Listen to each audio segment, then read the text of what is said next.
Hey everyone, this is Anik, and this is my first video on the topic of numerology.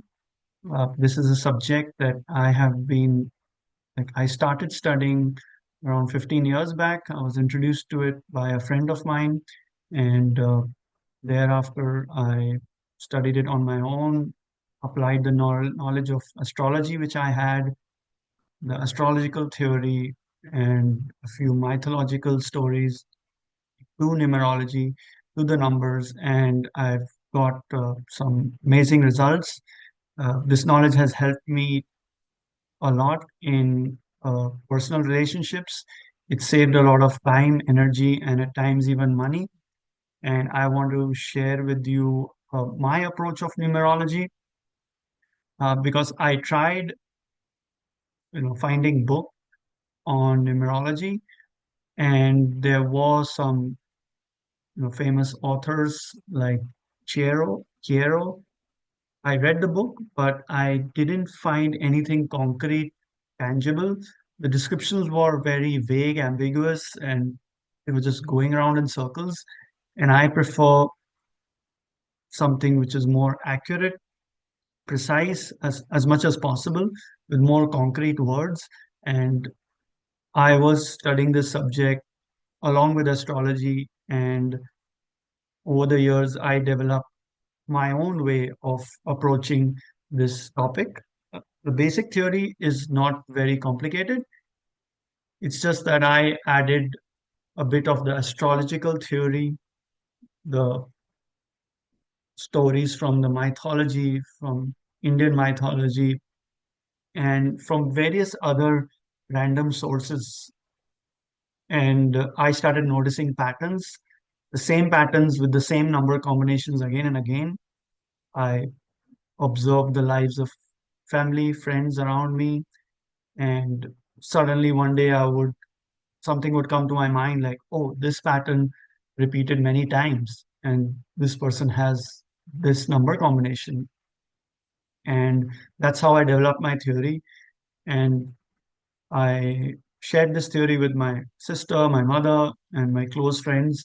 Not everyone has taken very deep interest in it, but my sister, my elder sister, she used to listen to me talk about this subject, and she started using this knowledge, and she now comes to me and talks about this subject with regards to her office colleagues, her friends, and is quite excited to tell me how this theory has helps her in understanding people better. So I'll try to make it as simple as possible. Uh, these are some checklist points which we will be going through in the next videos. So the easy way to understand and apply numerology in your everyday life. The first thing, what is your birth number? The day you are born is your birth number, and we always get it down to single digit. So if it's 20, it's 2 plus 0, 2. But there are two exceptions where 11 and 22 are not reduced to 2 and 4 respectively. They remain 11 and 22 as they are. We'll discuss that in the next video. What is your destiny number? That's the total of your date, month, and year. You add up all the numbers, and the number you get at the end, single digit number, that's your destiny number. Again, if the destiny number ends up at 11 and 22, we don't reduce it to 2 and 4. We'll discuss more in the next videos. The next thing, understand numbers with zodiac sign and polarity. You might have read books on numerology where they discuss the numbers extensively, but I also see the numbers along with the zodiac signs to get a better understanding of the person, to understand the person at a deeper level. Because my understanding is the zodiac sign, which is where your sun was placed at the time of birth, shows your soul desires, your soul mission in this life, and the numbers work more at the mind level, at the senses, how your senses interact with this world and feed that information to your mind. And the sun and moon, the male and female. the numbers and the zodiac. So I'm using these two numbers and zodiac sign, both the polarities, to understand the person as a whole, and also the zodiac polarity. Now, this is something which I don't think anyone has talked about. We all know we have a zodiac sign. Or my sun is placed in Pisces, so I'm a Piscean, and we know the characteristics of Pisces. But I feel that along with the sign you're born in, you also reflect the qualities of the sign exactly opposite because of the polarity which exists in this world, and opposites attract. And the best way to live life is always to find a balance between the extremes, the extreme opposite energies. And that's what every person, I feel, is subconsciously trying to do, trying to find a balance between the sign they are born and the opposite sign. And you might be a bit surprised to see how this works out. I'll be giving examples of famous people and maybe some not so famous people along with their life experiences, and you'll see how the zodiac sign they're born in and the opposite zodiac sign influences their life, their decisions, and their success. What are the keywords for each number? Now, the keywords is something which I started using after I followed a Serbian astrologer by the name Nikola Stojanovic.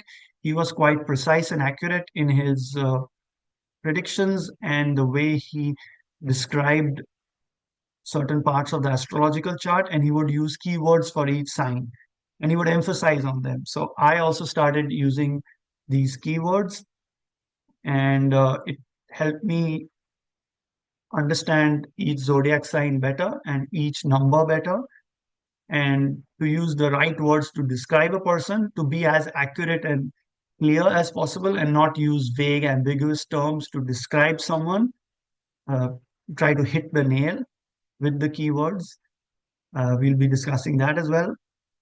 The next is understand the various combinations of birth and destiny number along with the zodiac signs. So, yes, as I mentioned, I see the zodiac sign along with the numbers, and there are nine numbers and 12 zodiac signs.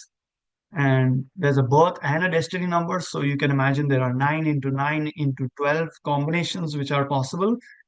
We won't go through all those hundreds of combinations, but we will go through many of them, and we will give, I mean, not we, I will give you examples of famous persons with those combinations so you can see how the numbers and signs played out in that person's lives.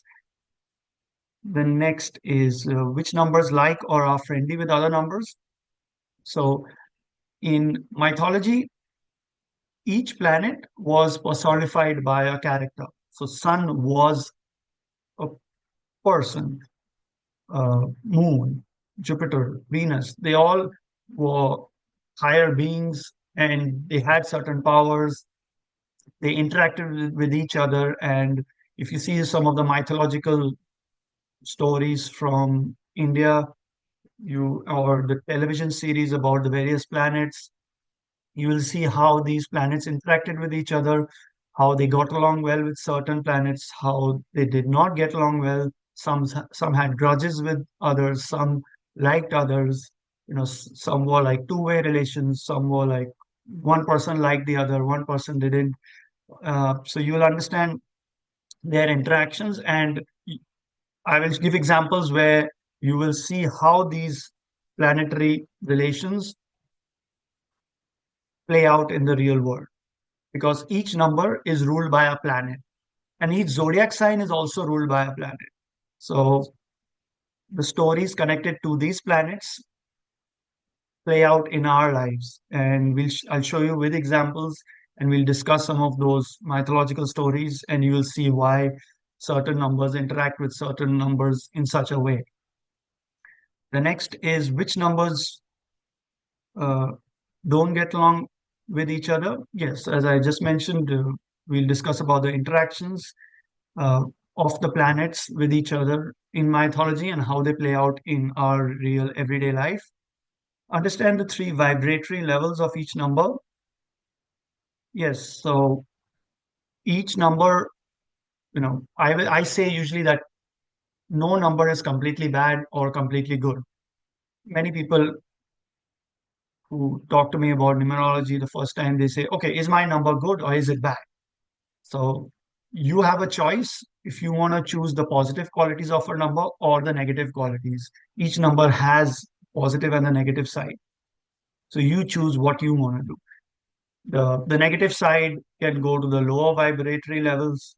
Positive side can go to the higher vibratory levels, and then there is an in-between level, a material level. So we will discuss those. That will help you differentiating between two people of the same number combination. The next is how to use this knowledge to understand people better around you and improve relations. Most people who come for astrological predictions or numerology predictions, they have issues understanding some of their relatives, maybe their spouse, their children, their mother, their sister, their friend.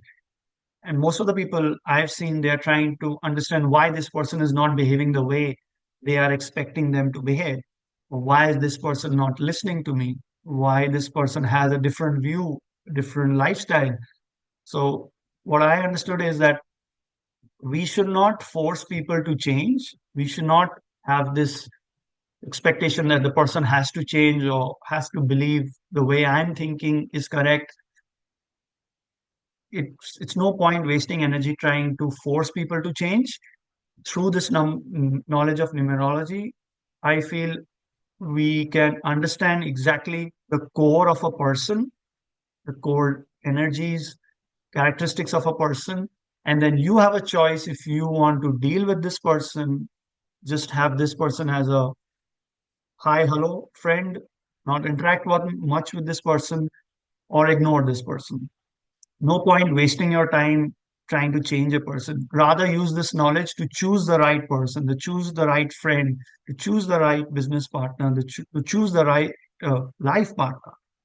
So don't waste your time trying to change the people because these core energies, these core qualities which I'm talking to you about, it's not easy to change them. It might change in some situations when the person has like a big event or a big sort of life-shattering event which would force them to change in one direction or go towards the direction of their destiny number. So I suggest use this knowledge to make the right choices when you can. But for example, if you have a child, you don't have a choice. You have to live with that child, but you can use this knowledge to interact with that child in the right manner, to make that child develop his strong side and how to balance his negative side. So I hope you will find this video and the future videos interesting. If you have any questions, you can leave them in the comment and I'll try to answer them. Thanks for your time. Have a nice day.